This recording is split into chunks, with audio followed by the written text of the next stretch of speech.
নিয়ে এসেছি ফুলকপির ডাঁটার একটি নিরামিষ রেসিপি। ফুলকপির ডাঁটার নিরামিষ চচ্চড়ি কীভাবে বানালাম, কি দিলাম এবং কি পদ্ধতিতে বানালে সবথেকে ভালো স্বাদের হয় সেটাই দেখাবো, তাই অনুরোধ স্কিপ না করে দেখতে থাকো। তো হ্যালো বন্ধুরা, কেমন আছো? আশা করছি সবাই ভালো আছো। আমার চ্যানেলে সবাইকে স্বাগত। যারা আগে থেকেই ছিলে এবং যারা নতুন এসেছো পাশে থাকার জন্য তাদের অসংখ্য ধন্যবাদ। প্রথমবার দেখলে চ্যানেলটিকে সাবস্ক্রাইব করার অনুরোধ থাকলো। প্রথমে যেটা লাগবে এখানে সেটা হচ্ছে ফুলকপির ডাঁটা। এখানে ফুলকপির ডাঁটাগুলো খুব কচি ছিল, সেই কারণের জন্য পাতা লম্বা করে কেটে নিয়েছি। আর লাগছে কুমড়ো। কুমড়োটা যেহেতু একদম কচি কচি কুমড়ো, মানে কাঁচা কুমড়ো যেটা আর কি বলি, সেই কারণের জন্য কুমড়োর পিছনের সবুজ অংশটি ফেলে দেওয়া হয়নি, রেখেছি, তাতে স্বাদটা অনেকটা বেড়ে যাবে। আর লাগছে শিম এবং আলু। প্রথমে গ্যাসটি জ্বালিয়ে দিলাম, তাতে বসিয়ে দিয়েছি একটি পাত্রে দিলাম 1.5 কাপ মতো জল। জলটা যেই ফুটে গেল তাতে এবার যোগ করতে হবে লবণ। তাই লবণটি যোগ করলাম এবং জলটি ফোটা পর্যন্ত অপেক্ষা করব। জলটি তাড়াতাড়ি ফুটে যাওয়ার জন্য একটু ঢাকা দিয়ে দিলাম। জলটি ফোটা শুরু হয়ে গেছে, তাই এবারে এর মধ্যে দিয়ে দেব ফুলকপির যে ডাঁটাগুলি আছে সেই ডাঁটাগুলি। যেহেতু এখানে ফুলকপির ডাঁটা একদম কচি, সেজন্য এখানে 5-6 মিনিটের মধ্যেই এটি সিদ্ধ হয়ে যাবে। আর যদি অতটা কচি না হয় সেক্ষেত্রে কিন্তু সময়টা একটু বেশি লাগবে, মোটামুটি 10 মিনিট মতো লাগবে। বলতে বলতে প্রায় 5-6 মিনিট হয়ে গেছে।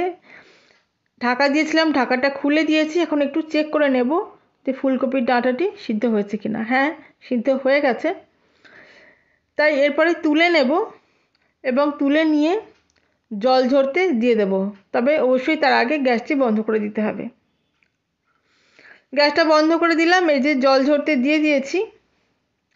এখন বসিয়ে দিয়েছি গ্যাসে একটি কড়াইতে দিয়ে দিলাম সর্ষের তেল।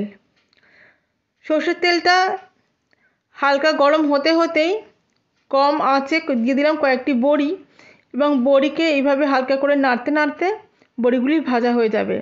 এবং এইভাবে ভাজলে বড়ি কিন্তু খুব একটা তেলও টানে না। তো দেখতে দেখতে বড়িগুলি ভাজা হয়ে গেল এবং আমি তুলে নিচ্ছি। এখন ওই তেলেই যোগ করছি 5 ফোড়ন।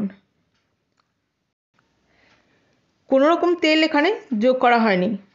আর যোগ করছি একটি গোটা শুকনো লঙ্কা, তবে সেটিকে অবশ্যই ভেঙে দিয়েছি। 10 সেকেন্ড মতো একটু কুক করে নিলাম এবং এরপরে একটি মাঝারি আকারের টমেটো যোগ করলাম। টমেটোকেও একটু ভালো করে কুক করে নিলাম, অর্থাৎ একটুখানি কষিয়ে নিলাম। এবং এরপরে যোগ করছি ডুমো করে কেটে রাখা আলুটি যোগ করার পরে গ্যাসের ফ্লেমটিকে করে দিয়েছি হাই, এবং যাতে হাই ফ্লেমে আলুটি একটু ভাজা ভাজা হয়ে যায় এবং স্বাদটা একটু বেড়ে যায়। তাই আলুকেও টমেটোর সাথে একটু কষিয়ে নিলাম। দেখো, আলু প্রায় কষানো অনেকটাই হয়ে গেছে এবং তেলটাও ছেড়ে দিয়েছে, অর্থাৎ 2-3 মিনিটের মধ্যেই এটি হয়ে যাবে। তারপরে যোগ করছি বেগুনটিও দিয়ে একটুখানি কষিয়ে নিচ্ছি, যাতে বেগুনটা একটু হলেও ভাজা ভাজা হয়ে যায় এবং স্বাদটা অনেকটা বেড়ে যায়। তাই বেগুন দিয়েও একটু নাড়িয়ে নিচ্ছি এবং বেগুনটা দিয়ে মিনিট 2-3 নাড়াবার পরে তাতে যোগ করব বাকি উপকরণগুলো। তার মধ্যে প্রথমেই যেটা যোগ করব সেটা হচ্ছে কুমড়ো। তো কুমড়োটি দিলাম এবং মিনিট 2 ভালোভাবে নাড়িয়ে কষিয়ে নেব। অর্থাৎ একটি সবজি করে দেব এবং একটু একটু করে নাড়িয়ে বা কষিয়ে নেব, তাহলেই কিন্তু স্বাদটা ভালো হয়। এবং প্রত্যেকটা মোটামুটি 2-3 মিনিট করে কষালেই যথেষ্ট। এবং তারপরে যোগ করছি শিম যোগ করার পরে এবারে সমস্ত উপকরণগুলি দেওয়া হয়ে গেছে এবং দিয়ে কষিয়ে নিচ্ছি। তবে তার মধ্যেই যোগ করলাম লবণ এবং হলুদ যোগ করার পরে ভালোভাবে কষিয়ে নিতে হবে। তবে তার মধ্যেই যোগ করছি প্রায় 2 চামচ মতো আদা বাটা যোগ করার পরে ভালোভাবে কষিয়ে নেব, বা আদা দিয়ে ভালো করে মিশিয়েও নেব, তাহলে কষানোটা ভালো হবে। সমস্ত উপকরণগুলি দিয়ে মোটামুটি কষানো হয়েছে। এখন তাতে যোগ করছি 1 চামচ জিরে গুঁড়ো যোগ করার পরেও কষিয়ে নিচ্ছি এবং যাতে মশলা পুড়ে না যায় সেই কারণের জন্য যোগ করলাম অল্প পরিমাণে গরম জল। তো অল্প গরম জল যোগ করার পরে একটু মিশিয়ে নেব এবং এরপরে গ্যাসের ফ্লেমটিকে কম করে দিয়ে ঢাকা দেব। তবে অবশ্যই তার আগে যোগ করে দেব আমাদের সেদ্ধ ফুলকপির ডাঁটা। সেদ্ধ ফুলকপির ডাঁটাটি দিলাম এবং ডাঁটাটি দিয়ে অবশ্যই ভালো করে মিশিয়ে নিতে হবে। অর্থাৎ প্রত্যেকটি উপকরণ এখন দেওয়া হয়ে গেছে এবং প্রত্যেকটি উপকরণ দিয়ে এখন উপকরণকে একসাথে করে ভালো করে কষিয়ে নেবার পালা। তবে তার আগে যোগ করছি সর্ষে বাটা।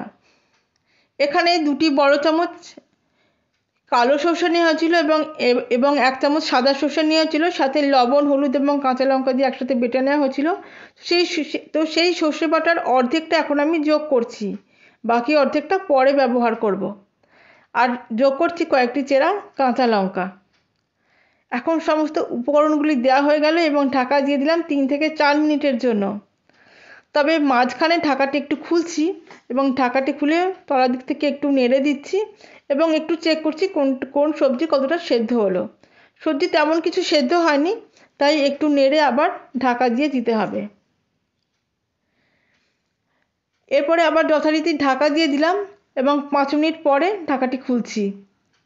মিনিট 5 পরে ঢাকাটি খুলছি। ঢাকাটি খুলে অবশ্যই আগে ভালো করে নেড়ে নিতে হবে এবং এরপরে মিক্সি ধোয়া জল, মানে যে মিক্সিতে সর্ষে পেস্ট করা হয়েছিল সেই মিক্সি ধোয়া জলটি এখানে যোগ করলাম। তবে জলটি হয় কিন্তু গরম জল। গরম জল দিলে রান্নার স্বাদটিও যেরকম বাড়ে, রান্নাটি হয়ও তাড়াতাড়ি, তাই রান্নাতে গরম জল দিলে পরে ভালো হয়। তবে জলের পরিমাণ এখানে খুব বেশি হবে না, যেহেতু এটি মাখা হবে। ঢাকা দিয়ে দিলাম প্রায় 3-4 মিনিটের জন্য। এখন 3-4 মিনিট পরে ঢাকাটি খুলছি। ঢাকাটি খুলে অবশ্যই ভালো করে আগে নেড়ে দিতে হবে এবং এরপরে প্রথমেই যেটা করতে হবে সেটি হচ্ছে সবজি সেদ্ধ হয়েছে কিনা। হ্যাঁ, সবজি সেদ্ধ হয়ে গেছে।